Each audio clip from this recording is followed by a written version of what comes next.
بسم الله الرحمن الرحيم الحمد لله رب العالمين والعاقبة للمتقين والصلاة والسلام على سيد المرسلين محمد النبي الأمي الصادق الأمين وعلى آله وصحبه الطيبين الطاهرين وعلى من تبعهم بإحسان إلى يوم الدين.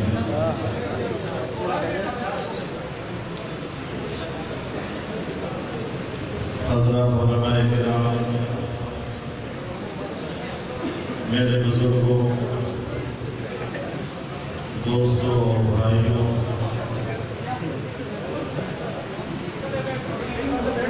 کچھ عرصہ قبل اسی جامعہ مسجد میں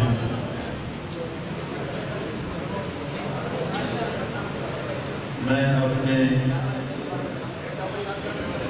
عقیدتوں کے مرکز حضرت مولانا سید غلام نبی شاہ صاحب رحمہ اللہ کی عیادت کے لیے حاضر ہوا تھا۔ وہ ایک باہمت انسان تھے۔ میرا خیال تھا کہ وہ گھر میں چارپائی میں لیٹے ہوں گے، لیکن جب میں یہاں حاضر ہوا تو وہ محراب میں ہی کرسی پر براجمان تھے۔ تقریر بھی کی انہوں نے، کچھ اندازہ نہیں تھا کہ وہ اتنا جلدی ہم سے جدا ہو جائیں گے، لیکن اللہ کا اپنا منشا ہے، اس کا اپنا ایک مستحکم نظام ہے جس میں کسی بھی رد بدل کی گنجائش نہیں ہوتی۔ آج ہم اس عظیم سائے سے محروم ہیں، آج ہم کی شفقتوں سے محروم ہیں، لیکن مجھے یقین ہے کہ ایسے اکابر کی طرف ہماری نسبت ہی ہماری خوش قسمتی اور سعادت کا سبب ہے۔ بہرحال دنیا میں جو بھی آتا ہے ہمیشہ ہمیشہ رہنے کے لیے نہیں آیا ہے۔ بڑے بڑے لوگ آئے،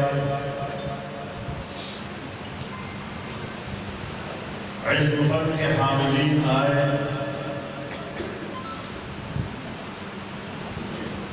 اور اپنا مشن مکمل کر کے دنیا سے رخصت ہو گئے۔ وما محمد الا رسول قد خلت من قبله الرسل افإن مات أو قتل انقلبتم على أعقابكم ومن ينقلب على عقبيه فلن يضر الله شيئا۔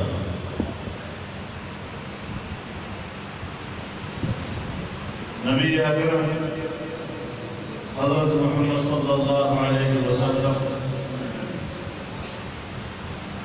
رب العزت فرماتے ہیں کہ وہ بھی اللہ کے پیغمبر تھے، اور اس سے پہلے بھی پیغمبر آئے اور دنیا سے چلے گئے، پردہ کر گئے۔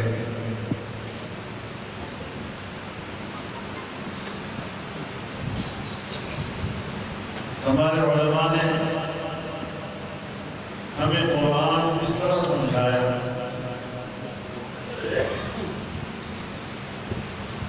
کہ جو شخصیات دنیا میں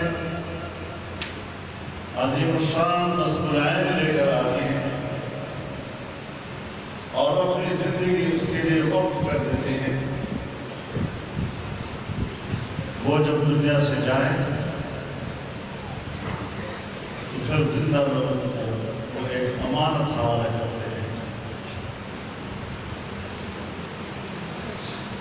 اور اس امانت کی حفاظت کرنا اور اس کی خدمت کرنا ان کو لازم ہوتا ہے۔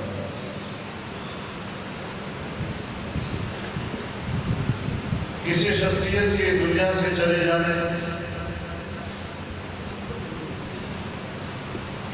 کا یہ مطلب نہیں ہے کہ اب ہم قوم پھیلا کر ان کے مشن سے بھی لاتعلق ہوتا ہے. اتنا ضرورت ہے کہ وہ ایک شخص جو تنہا کام کرتا رہا ہے، آج ہم بہت سارے مل کر بھی شاید اس ایک کمی کو پورا نہ کر سکیں. حضرت شاہ صاحب رحمہ اللہ اس خطے کے ایسے بزرگ اور ولی تھے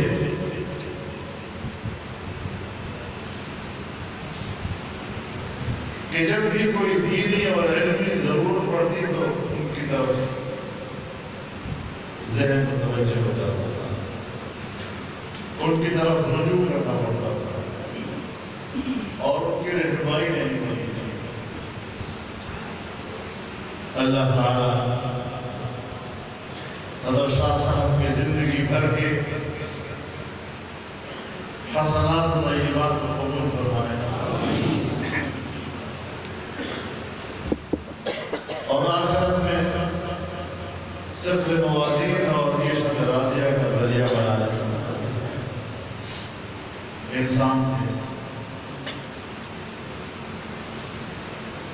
انسان خطاوار میں ہوتا ہے،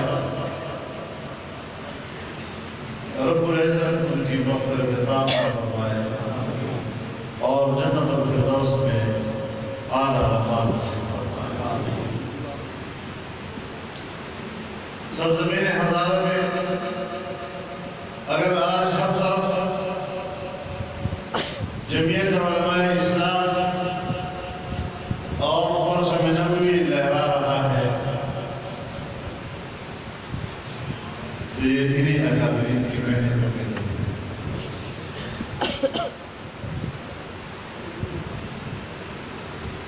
یہی وہ مٹی ہے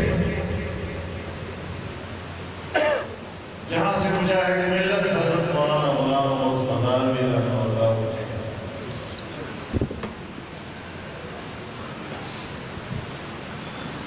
ہمارے اپنے جماعت کے سفر میں ہمیں حضرت شاہ صاحب کی رفاقت نصیب ہوئی. حضرت مرحوم غالب الدربی صاحب کی رفاقت ہمیں نصیب ہوئی.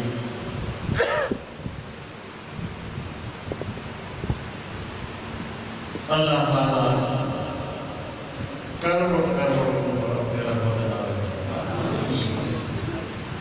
انشاءاللہ ان کے جانشین حضرت شاہ عبد القادر صاحب اللہ تعالیٰ بزرگوں کی ساری نسبتیں ان کی طرف منتقل کرتے ہیں، ان کی اولاد کی طرف منتقل کرتے ہیں اور جو سلسلے ان کی محنت سے روا دوا تھے اب انہی کے ہاتھ میں وہ سلسلے جاری و ساری رہے. اس میں اللہ مزید برکتیں عطا فرمائے. جس طرح مدرسہ اور مدرسے کے اندر پڑھائے جانے والے علوم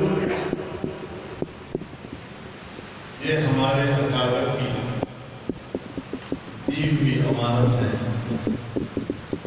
اسی طرح جمعیت علماء بھی ہمارے اکابر ہی کی دی ہوئی امانت ہے. اس کا نظریہ نشر بھی وہی ہے اور انہی رویوں کے ساتھ ہمیں اس مشن کو آگے بڑھانا ہے. جن رویوں کے ساتھ یہ نظریہ، یہ فکر، یہ عقیدہ ہمارے اکابر نے ہمارے حوالے کیا.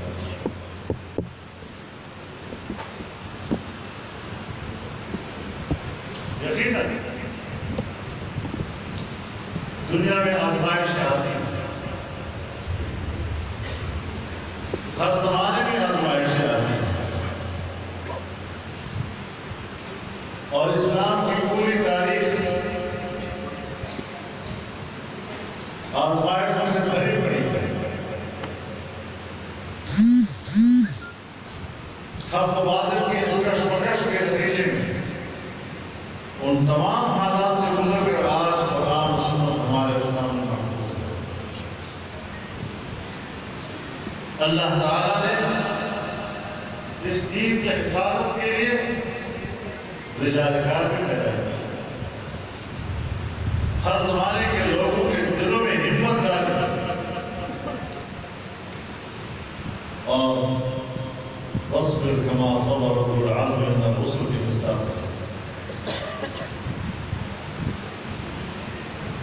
اللہ نے ان کے دلوں میں جرأت ڈالی،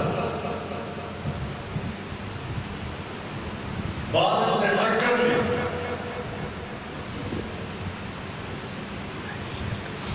اور باطل بھی کوئی چھوٹا موٹا باطل نہیں۔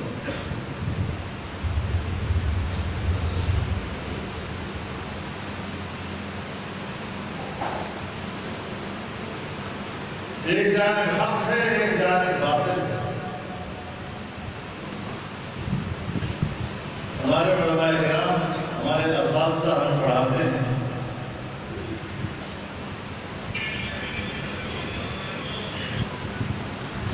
کہ جو لفظ ذکر ہو مطلق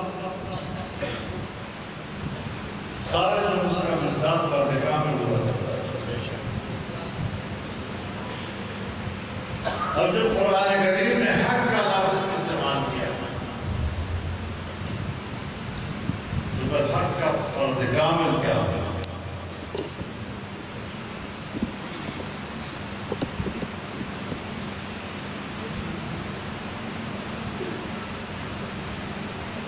جس چیز میں رہنا ہے، جس چیز میں ثابت رہنا ہے اسے حق کہتے ہیں، جس چیز میں مٹنا ہے اسے باطل کہتے ہیں۔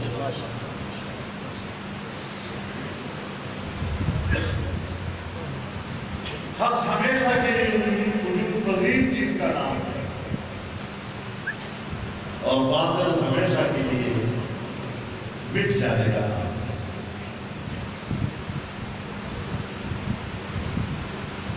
لیکن ہر معاشرے میں ہم حق کا تعین باطل کو سمجھ کر کریں۔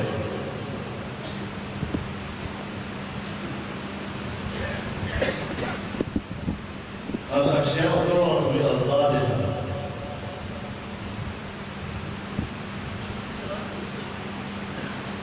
تو سب سے جو کامل مکمل فرق باطل کا ہر زمانے میں ہو سکتا ہے وہ اس زمانے کا حکمران ہوتا ہے۔ اور انسانی تاریخ اس بات کی گواہ ہے کہ انبیاء کرام حق کے عالم بردار تھے اور اپنے زمانے کے حکمرانوں کے ظلم کا نشانہ بنے۔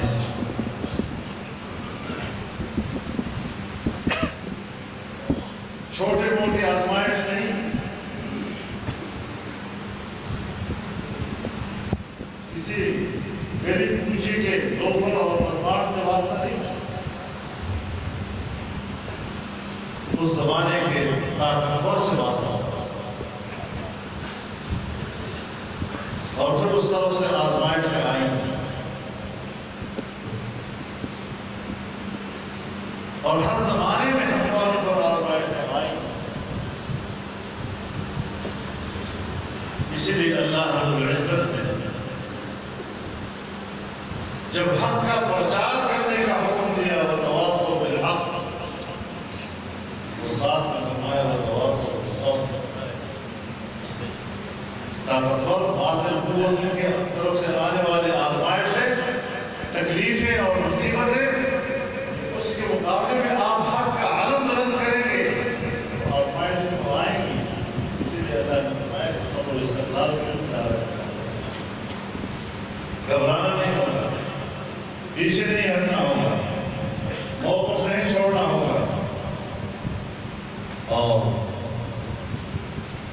شکست اس چیز کا نام نہیں ہے کہ آپ کی گردن کٹ گئی، شکست اس کا نام ہے جب آپ کی گردن جھک گئی۔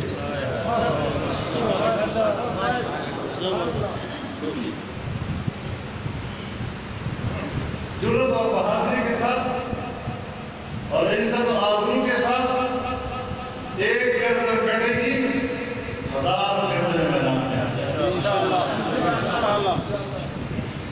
اگر ایک گردن جھک گئی تو ہزاروں گردنیں اس کے ساتھ جھک جائیں.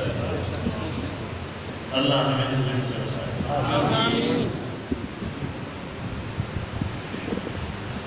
آزمائشوں کو دعوت نہ دے. اللہ ہمیں آزمائشوں سے محفوظ رکھے.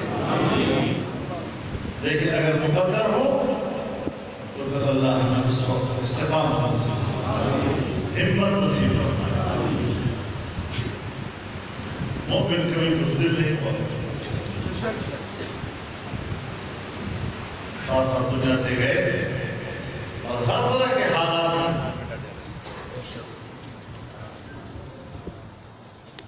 اپنے فقر، اپنے تقوی کے ساتھ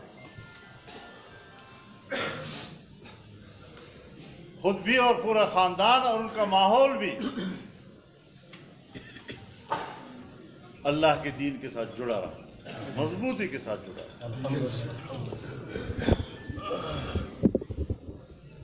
اور اپنے ان چھوٹوں کی سرپرستی کر اس سے حوصلہ ملتا. تو انشاءاللہ العزیز یہ جو راستے ہمارے اکابر نے اختیار کیے، چاہے وہ مدرسے کا راستہ ہے، چاہے وہ جمعیت کا راستہ ہے، ہم نے انشاءاللہ ان راستوں کو محفوظ رکھنا ہے، ان راستوں پہ چلنا ہے، اور ان راستوں کو ہم نے آباد رکھنا ہے، سنسان نہیں ہونے دینا ہے. رب العزت ہمارے تمام اکابرین و اسلاف کو جنہوں نے خلوص کی بنیاد پر اور للہیت کی بنیاد پر اس کی بنیاد رکھی ہے. لمسجد الاسس علی التقوی من اول یوم، سب اس کے مصداق ہیں. جس کام کا آغاز اخلاص و للہیت کے ساتھ ہوتا ہے، ہر زبان میں اس کی حفاظت اللہ ہے. جو کام اللہ کے لیے ہو پھر اللہ حفاظت کرے گا. تو ہم سب دعا کریں اور شیخ کے بارے میں بھی کہ اللہ تعالیٰ ان کی خدمات جدیدہ کو قبول فرمائے، انہیں مغفرت نصیب فرمائے، اور اس نقصان میں صرف خاندان کا نقصان نہیں، یہ کسی گاؤں کا، محلے کا، شہر کا نقصان نہیں، موت العالم پوری امت کا نقصان، ہم سب کا نقصان، اور ہم سب ان کی اولاد کی طرح تعزیت کے مستحق. ایک دعا کر لیتے ہیں، اجازت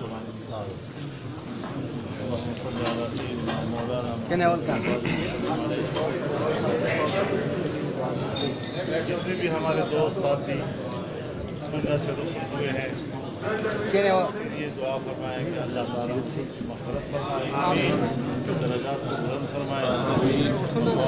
بیٹھ جاؤ بھائی، وہ سے ٹنگے پہ درد ہوتا ہے، روٹی کی قسم. بیٹھ والا بھی بیٹھ والا بھی